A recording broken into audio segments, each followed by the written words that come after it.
ভারতবর্ষের ইতিহাসে বিভিন্ন রাজবংশ বিভিন্ন সময় তাদের রাজত্ব পরিচালনা করে গেছে। তাদের দ্বারা সৃষ্ট বিভিন্ন ভবন, স্থাপত্য ও দুর্গগুলি আজও মানুষের আকর্ষণের কেন্দ্রবিন্দু।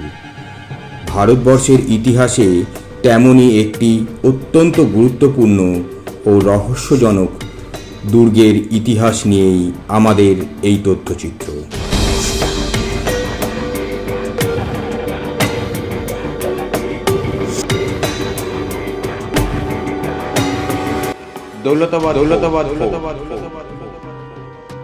এই দুর্গটি বর্তমানে ভারতবর্ষের মহারাষ্ট্র রাজ্যের ঔরঙ্গাবাদ শহরের দৌলতাবাদ অঞ্চলে অবস্থিত। তবে এই দুর্গটি সম্পর্কে তথ্য দেওয়ার আগে অঞ্চলটির ইতিহাস জেনে নেওয়াটা খুব দরকার। এই অঞ্চলের পূর্বেকার নাম ছিল দেওগিরি বা দেবগিরি। তৎকালীন সময়ে দেবগিরি ছিল একটি ছোট্ট গ্রাম। সেই সময়ে এই অঞ্চলটি যাদব রাজবংশের রাজধানী ছিল। পরবর্তী সময়ে ত্রয়োদশ শতাব্দীর দ্বিতীয় দশকে মোহাম্মদ বিন তুগলক তার রাজত্বের রাজধানী হিসেবে এটিকে প্রতিষ্ঠিত করেন। খুব স্বাভাবিকভাবেই দিল্লি থেকে তার সমস্ত সম্পদ ও প্রজাদের এখানে নিয়ে এসে তার রাজকার্য পরিচালনা করেন। শুরু হয় ব্যবসা, শুরু হয় প্রচুর অর্থের আনাগোনা। বাংলার অর্থ শব্দটির হিন্দি অনুবাদ হয় দৌলত, আর সেই থেকেই এই অঞ্চলটির নাম হয় দৌলতাবাদ। আর এই দৌলতাবাদেই আজ থেকে প্রায় ৮০০ বছর আগে গড়ে ওঠে এই দুর্গটি। প্রাথমিকভাবে এই দুর্গটি যাদব রাজবংশের রাজা পঞ্চম ভিল্লামের সময়কালে গঠন করা হয়। তবে পরবর্তী ক্ষেত্রে বিভিন্ন সময়ে বিভিন্ন রাজবংশের রাজাদের দ্বারা এই দুর্গটি অধিকৃত ও পুনঃসম্প্রসারিত হয়। এই দুর্গটি কখন কোন রাজবংশের অধিকারে আসে বা ছিল তা একটি রেখাচিত্রের মাধ্যমে বোঝানোর চেষ্টা করা হলো।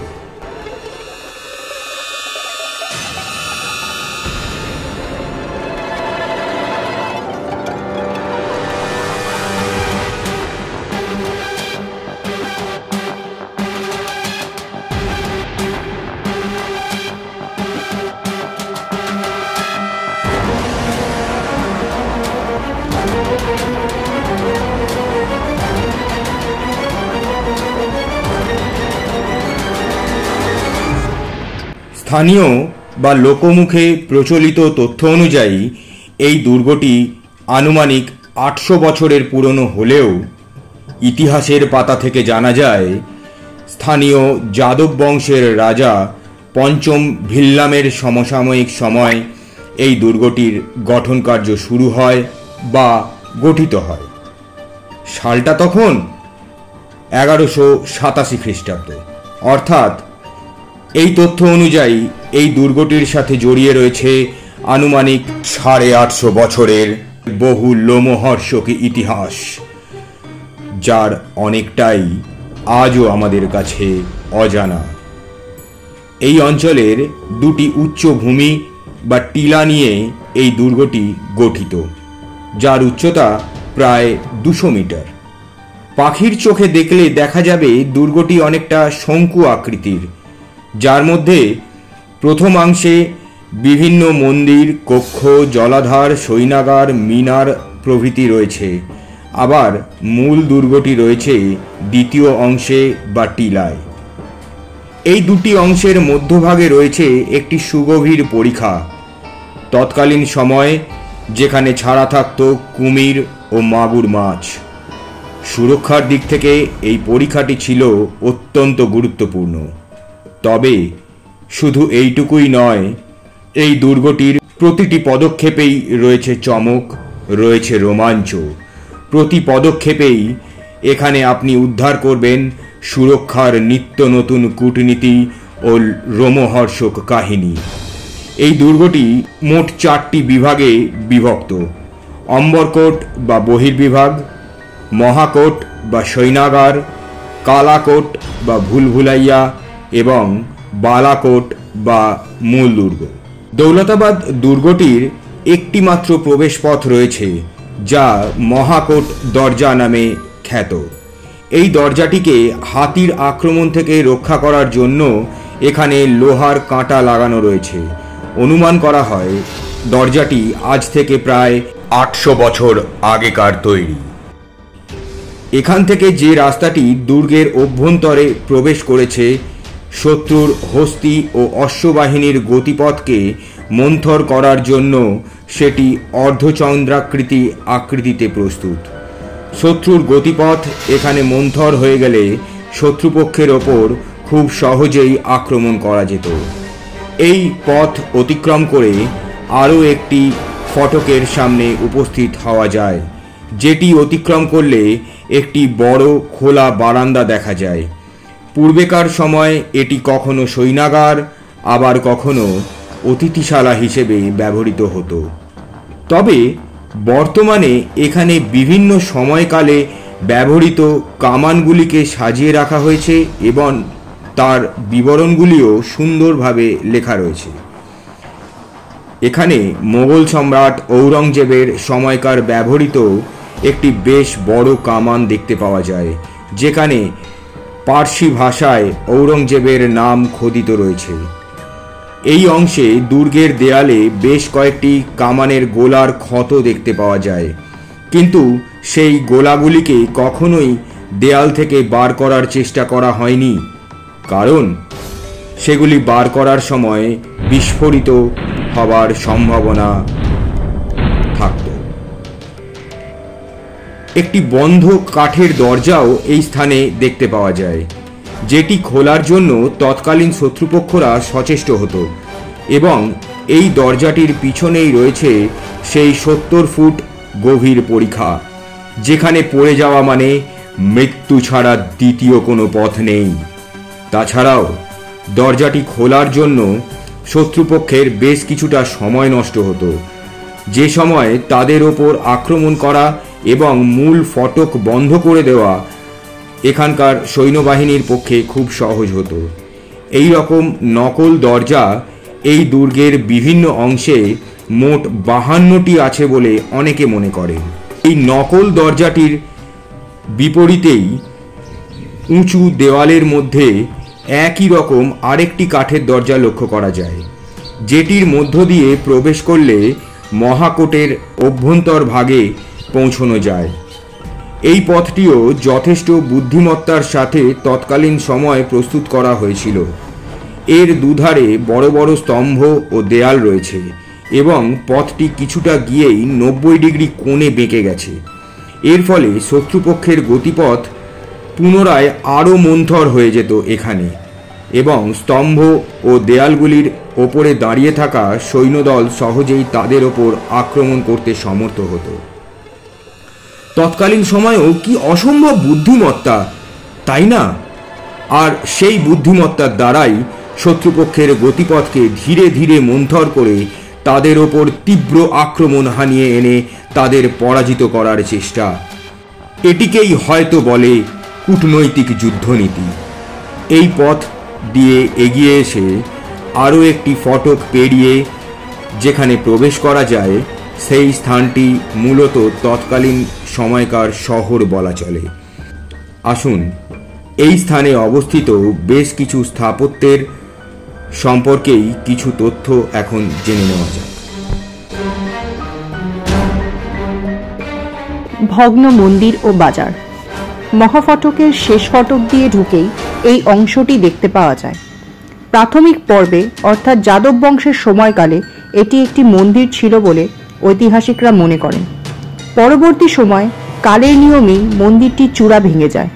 আবার ঔরঙ্গজেবের সমসাময়িক সময় এই অংশটিতে নিত্য প্রয়োজনীয় জিনিসের বাজার বসত বলে স্থানীয় গাইডদের থেকে জানা যায়।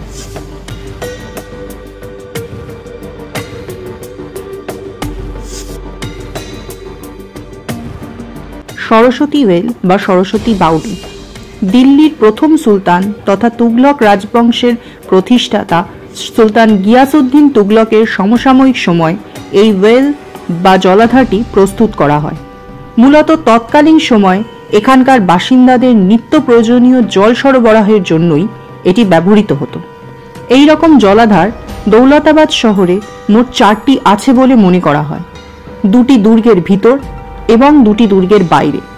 বছরের বিভিন্ন সময় এই জলাধারের জলস্তর বিভিন্ন রকম হওয়ায় সহজে জল উত্তোলনের বা সরবরাহের জন্য এই জলাধারটির অন্তর্ভাগে পাথরের সিঁড়ি করা হয়েছে।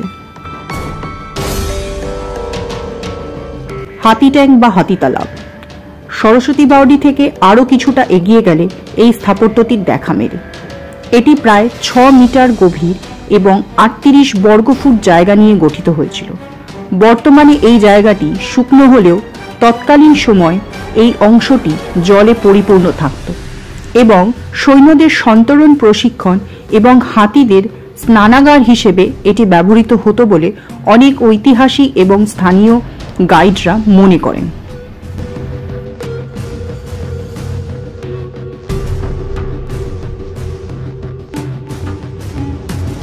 ভারত মাতা মন্দির। হাতি তালাবের ঠিক বিপরীতেই এই মন্দিরটি অবস্থিত। এটি 1318 খ্রিস্টাব্দে দিল্লি সুলতান কুতুবউদ্দিন মুবারক খিলজি কর্তৃক জামা মসজিদ হিসেবে এটি প্রতিষ্ঠিত হয়। তবে এখনকার স্থাপত্য ও পিলারগুলির গঠনশৈলী দেখে অনুমান করা যায় যে এটি 10ম-11শ শতাব্দীতে যাদব রাজবংশের দ্বারা প্রতিষ্ঠিত হতে পারে। এটির সামনে একটি বিস্তৃত উঠান বা দালান দেখতে পাওয়া যায়, যেখানে তৎকালীন সময় মল্লযুদ্ধ বা বিভিন্ন অনুষ্ঠান অনুষ্ঠিত হতো। আবার এও জানা যায় যে দেশ বিদেশের বিভিন্ন ব্যবসায়ীরা তাদের বিভিন্ন দ্রব্য নিয়ে এখানে বছরের কোনো এক নির্দিষ্ট সময় তাদের পসরা বসাতো, সেগুলি বিক্রির উদ্দেশ্যে। স্বাধীনতার পরবর্তী সময় ভারত সরকার এখানে ভারত মাতার বিগ্রহ প্রতিষ্ঠা করেন এবং নিত্য আরাধনার ব্যবস্থাও করেন। সারা ভারতবর্ষে এটি একটিমাত্র ভারত মাতার মন্দির।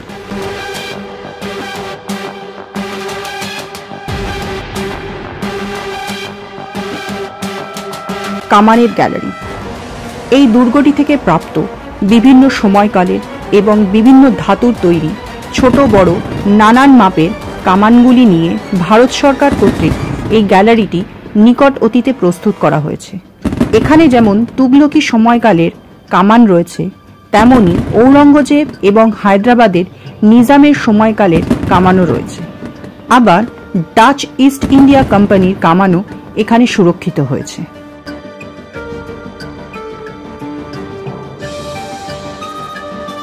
চাঁদমহল ও চাঁদ মিনার। ভারত মাতা মন্দিরের ঠিক সামনেই অবস্থিত 210 ফুট উচ্চতা বিশিষ্ট গোলাপি রঙের এই মিনারটি। কুতুব মিনারের পরেই ভারতের দ্বিতীয় উচ্চতম সৌধ হল এই চাঁদ মিনার। 1435 খ্রিস্টাব্দে বাহমানি সুলতানাতের প্রতিষ্ঠাতা আলাউদ্দিন হাসান বাহমান শাহ বা আলাউদ্দিন বাহমানি কর্তৃক এই মহল সহ এই মিনারটি প্রতিষ্ঠিত হয়। মিনারের পাদদেশে অবস্থিত এই মহলটিকে চাঁদ মহল বলা হয়। 4টি তলা বিশিষ্ট এই মিনারটিতে 3টে গোলাকার বারান্দা সহ প্রায় 320টি সিঁড়ি রয়েছে। পূর্বে এই মিনারের ভিতরে প্রবেশ করা ও ওপরে ওঠার অনুমতি থাকলেও বর্তমানে কর্তৃপক্ষ থেকে তা বন্ধ হয়েছে বিভিন্ন কারণবশত।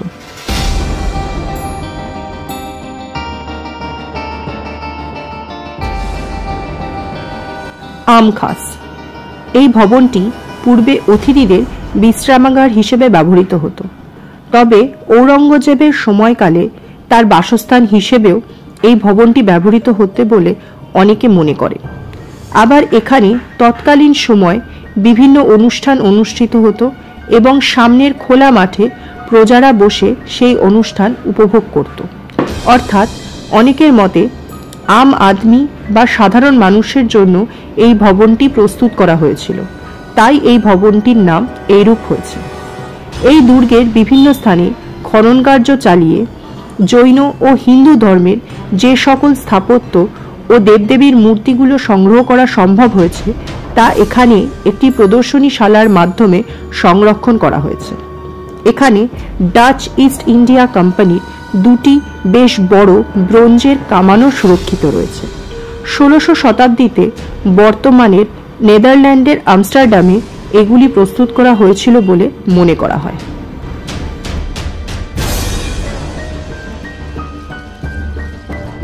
হেমতপন্থী মন্দির তৎকালীন হিন্দু স্থাপত্যের একটি গুরুত্বপূর্ণ নিদর্শন হল এই হেমতপন্থী মন্দির। কালাকোট অংশের প্রবেশদ্বারের ঠিক পাশে এই মন্দিরটির অবস্থান। এই মন্দিরটির অভ্যন্তরে যে স্তম্ভগুলি রয়েছে সেখানে কোনো রকম সংযোগকারী উপাদান ছাড়াই স্তম্ভগুলির পাথরগুলি সংযোগ করা হয়েছে। এখানকার স্তম্ভগুলি ষড়ভুজাকৃতি। মন্দিরের ঠিক মধ্যভাগে একটি গর্ভগৃহের অবস্থান লক্ষ্য করা যায়, তবে বর্তমানে সেখানে কোনো বিগ্রহ নেই। অনেক স্থানীয়দের মতে এটিই ছিল পুরাতন ভারতমাতা মন্দির।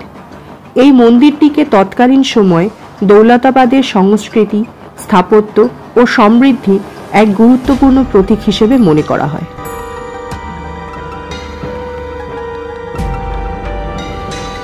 হেমতপন্থী মন্দিরের ঠিক পার্শ্ববর্তী অঞ্চলেই রয়েছে এই দুর্গের সবথেকে গুরুত্বপূর্ণ অংশ। এই অংশটির নাম কালাকোট। দুর্গের এই অংশে যে প্রবেশদ্বারটি রয়েছে সেটির নাম কালাকোট দরবাজা বা মৃত্যুর দরজা। কারণ এই দুর্গের এর পরবর্তী অংশে তৎকালীন সময় শত্রু সৈনিকদের জন্য প্রতি পদক্ষেপেই অপেক্ষা করত মৃত্যুর হাতছানি।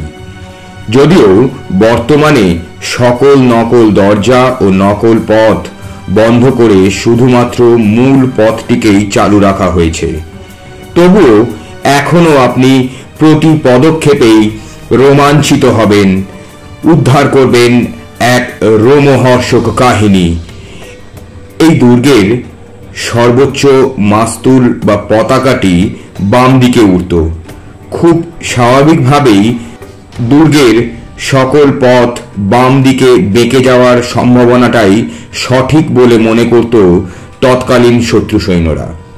কিন্তু অসম্ভব বুদ্ধিমত্তা ও দূরদর্শিতার সাথে তৎকালীন সময়ে এই দুর্গের নির্মাণের সময় মূল পথটিকে সর্বদাই ডান দিকে বাঁকানো হয়েছে, আর বাম দিকে বেঁকে যাওয়া সকল পথের অন্তিম ঠিকানা হল সেই সুগভীর পরিখা বা মৃত্যু।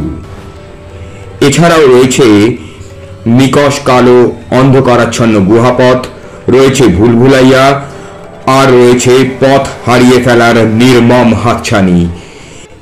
এই দরজা দিয়ে ঢুকলেই যে সকল স্থান বা নিদর্শনগুলি দেখতে পাওয়া যায়, এবার সেদিকে একটু আলোকপাত করা যাক।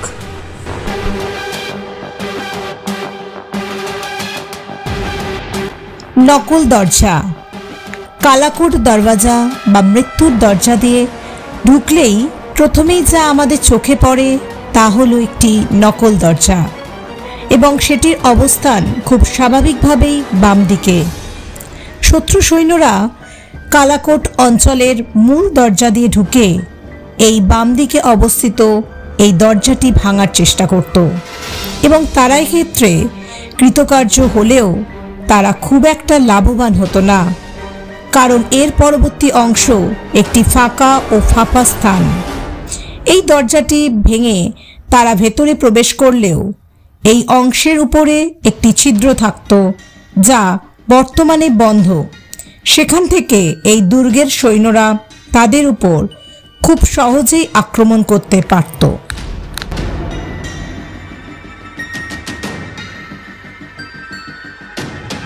চতুর্থ দরজা ও পাথরে আঁকামাকা সিঁড়ি। কালাকোট দরওয়াজা বা মৃত্যুর দরজার ঠিক ডান দিকে ও নকল দরজার ঠিক বিপরীতে আরও একটি দরজা দেখতে পাওয়া যায়। এটি এই দুর্গের চতুর্থ দরজা। এই দরজাটিও কাঠের তৈরি ও খুব শক্তপোক্ত। এর পূর্বে আমরা দেখেছি যে দুর্গের আগের দুটি দরজা দিয়ে ঢুকে রাস্তাটি কখনো অর্ধচন্দ্রাকৃতি, আবার কখনো 90 ডিগ্রি কোণে বেঁকে গেছে। সেই কারণেই এখানেও রাস্তাটি সোজা নয়, তাও আবার পাথরের সিঁড়িযুক্ত আঁকাবাঁকা হয়ে ওপরের দিকে উঠে গেছে, যা শত্রু সৈন্যদের তৎকালীন সময় বিশেষ অসুবিধার কারণ হয়ে দাঁড়াতো। শুধু তাই নয়, এই রাস্তার দুধারে তৎকালীন সময় থাকত সৈনাগার এবং নকল দরজা সহ নকল গুহা।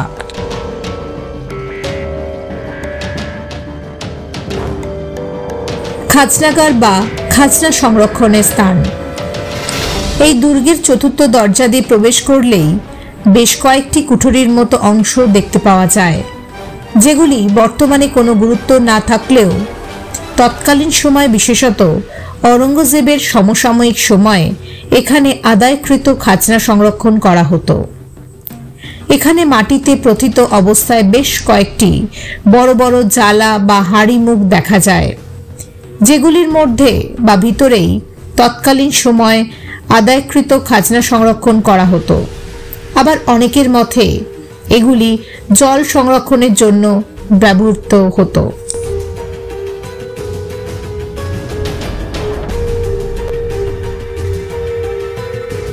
চিনি মহল। এটি দুর্গের অভ্যন্তরে অবস্থিত একটি আকর্ষণীয় স্থান। এই স্থাপত্যটি কবে স্থাপিত হয়েছিল তার নির্দিষ্ট তারিখ সঠিকভাবে জানা যায় না, তবে অনুমান করা হয় এটি মুঘল আমলে নির্মিত হয়েছিল।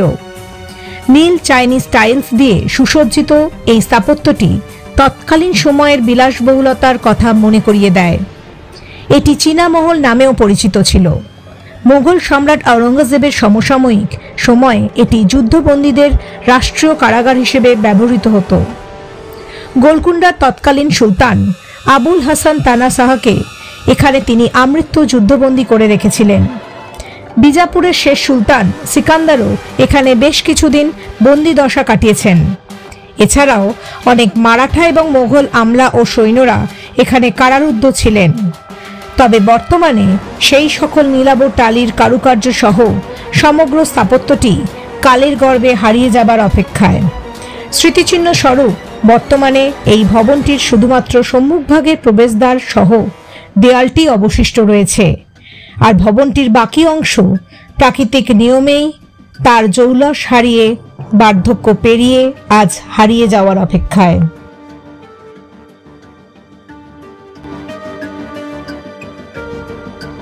মেন্ধাতোপ বা মেন্ধা কামান। পাথরের সিঁড়ি দিয়ে উপরের দিকে উঠে এলে একটি উচ্চ অংশে এই বিশালাকার সম্পূর্ণ তাম্রধাতুতে নির্মিত এই কামানটি দেখতে পাওয়া যায়। আরবি ভাষায় এই কামানটিকে বলা হয় কিল্লা শিকান তোপ, অর্থাৎ দুর্গ ভাঙার কামান। এই কামানটি ঔরঙ্গজেবের সমসাময়িক সময়ে বিশেষভাবে ব্যবহৃত হতো বলে জানা যায়। স্থানীয় গাইডদের থেকে জানা যায় এই কামানটি তৎকালীন সময় আফগানিস্তানে প্রস্তুত করা হয়। আবার অনেকে মনে করেন এই কামানটি তৈরি করেন মোহাম্মদ হাসান আমলা আরব নামক কোনো এক কারিগর। এই কামানটি তৎকালীন সময় 180 ডিগ্রি কোণে ঘূর্ণায়মান ছিল, ফলে সমস্ত দৌলতাবাদ শহরের শেষ প্রান্ত অবধি এখান থেকে গোলাবর্ষণ করা সম্ভব হতো। যদিও যে দণ্ড বা লিভারের মধ্যে এই কামানটি লাগানো ছিল, বর্তমানে সেটি ভেঙে গেছে।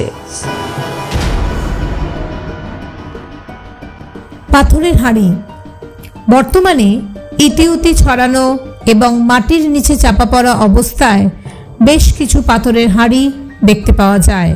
স্থানীয় গাইড ও ইতিহাস থেকে জানা যায় যে এই জল ভর্তি হাঁড়িগুলির মধ্যে মাথা ঢুকিয়ে তৎকালীন সময়ে এখানকার বড় বড় কামানগুলি থেকে গোলাবর্ষণের প্রচণ্ড আওয়াজ থেকে বাঁচার জন্য এখানকার সৈন্যদের দ্বারা এগুলি ব্যবহৃত হতো।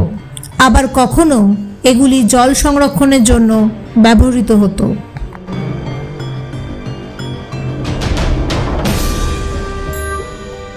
পরিখা পেরোনোর ব্রিজ।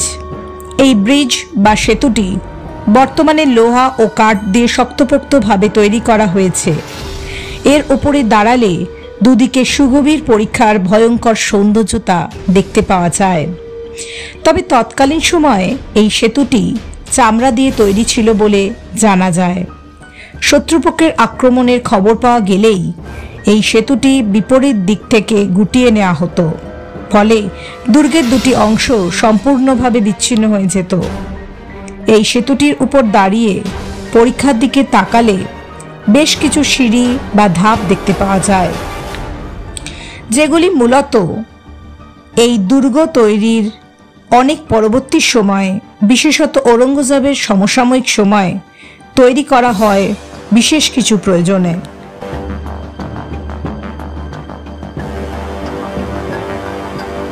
এত দীর্ঘ পথ ও এত বাধা অতিক্রম করার পরেও যদি এই ব্রিজটিও তৎকালীন শত্রু সৈন্যরা অতিক্রম করতে পারত, তাহলে এর পরবর্তী অংশে তাদের জন্য অপেক্ষা করত অন্ধকারাচ্ছন্ন গুহাপথ ও ভুলভুলাইয়া। যদিও গুহামুখটি কালের নিয়মে ভঙ্গুর হয়ে পড়ায় সাম্প্রতিক অতীতে এই অংশটিকে ভেঙে সংস্কার করা হয়েছে। এই গুহাপথটি দুর্গের সবথেকে ভয়ঙ্কর ও অত্যন্ত কূটনৈতিক বুদ্ধিমত্তার সাথে নির্মাণ করা হয়েছিল। তৎকালীন সময়ে এই গুহার প্রবেশপথটি ছিল অত্যন্ত সংকীর্ণ ও ছোট গর্তের মতো, আর বিপরীত প্রান্তে বা অভ্যন্তরভাগে অপেক্ষা করত এই দুর্গের অতন্দ্র প্রহরীরা। সেই সংকীর্ণ পথ দিয়ে গুহার ভেতরে ঢোকার চেষ্টা করলে শত্রু সৈন্যদের হত্যা করা হতো, আর সেই মৃতদেহ ফেলে দেওয়া হতো সেই সুগভীর পরিখায়।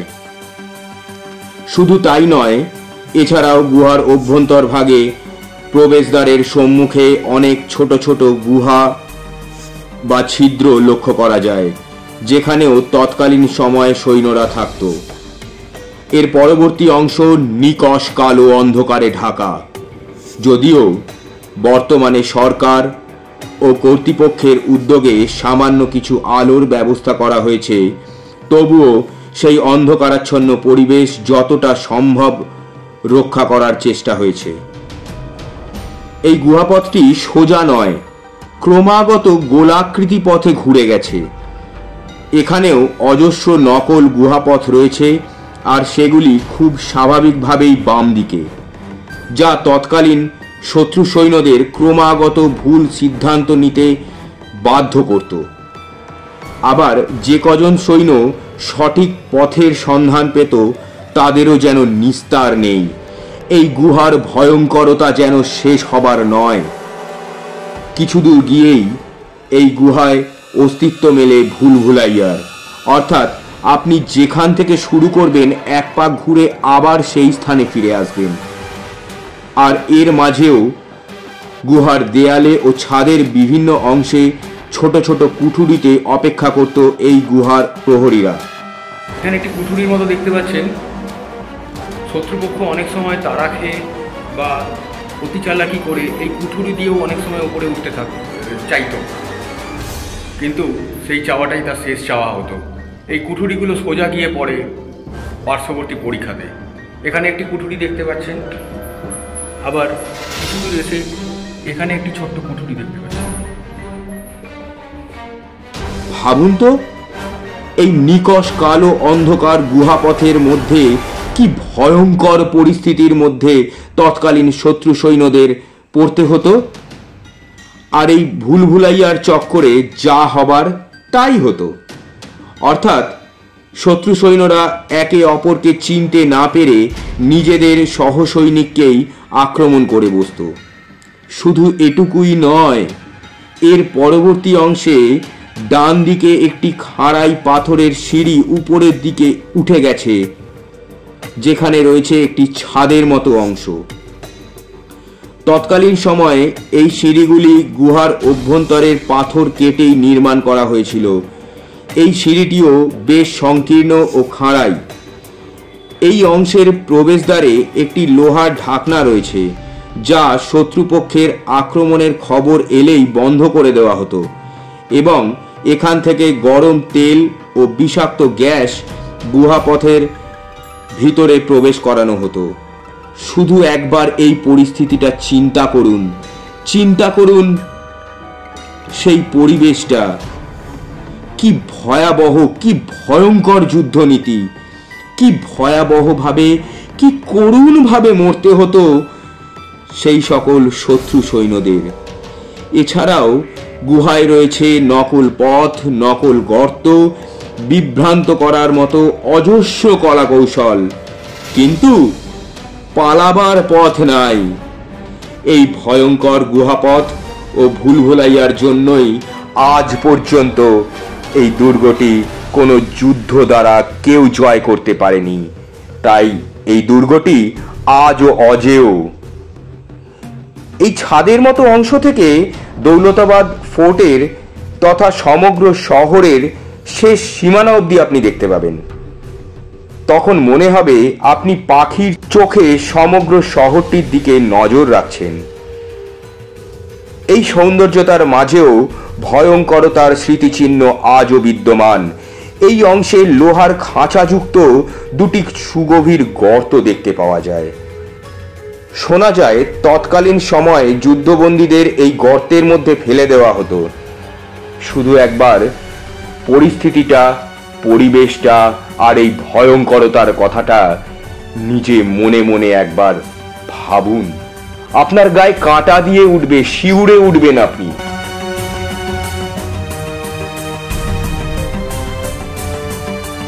মৃত্যুকূপসম এই ভয়ঙ্কর গুহাপথ পেরিয়ে পাহাড়ের আঁকা বাঁকা সিঁড়ি বেয়ে রাস্তাটা ওপরের দিকে উঠে গেছে, যেখানে চলতে চলতে অজস্র ধ্বংসপ্রাপ্ত স্থাপত্য নিদর্শন দেখতে পাওয়া যায়।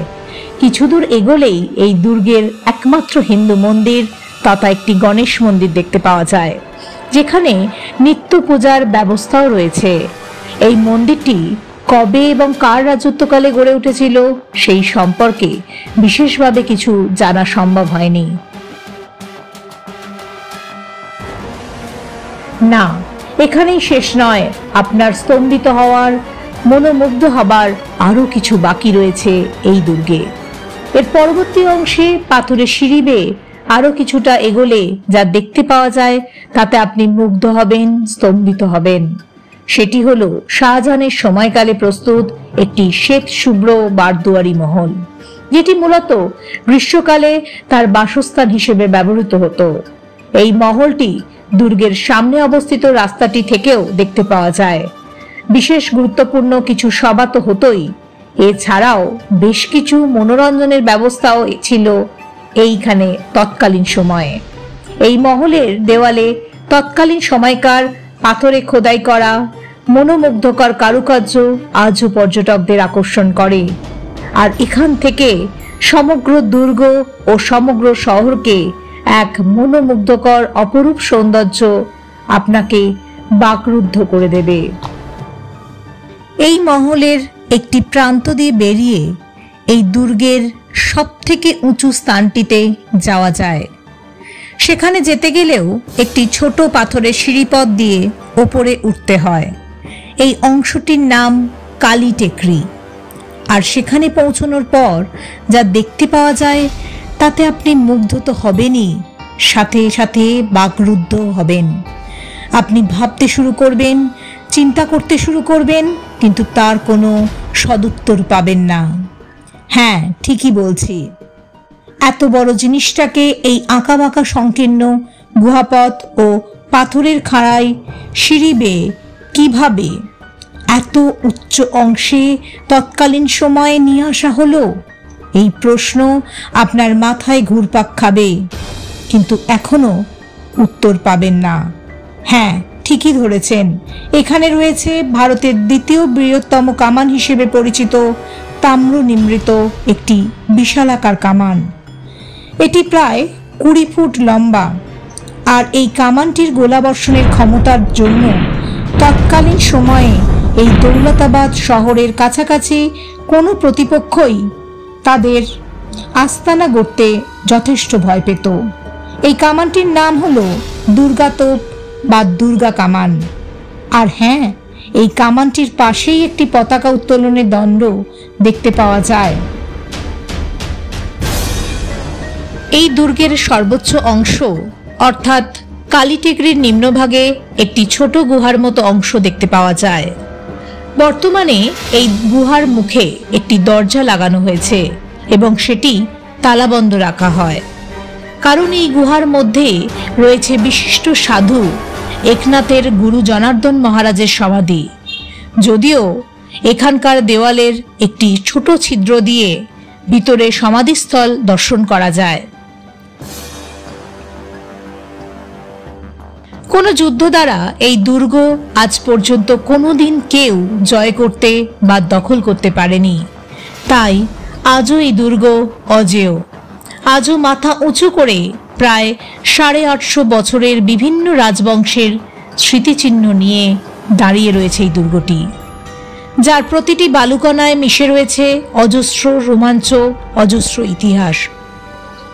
আজও হয়তো এই দুর্গের সমস্ত ইতিহাস বা সমস্ত কূটনৈতিক কলাকৌশল আমাদের পক্ষে উদ্ধার করা সম্ভব হয়নি, তবুও পরিশেষে এটাই বলতে হয়, এই দৌলতাবাদ দুর্গটি আজও আমাদের গর্ব, ভারতবর্ষের গর্ব।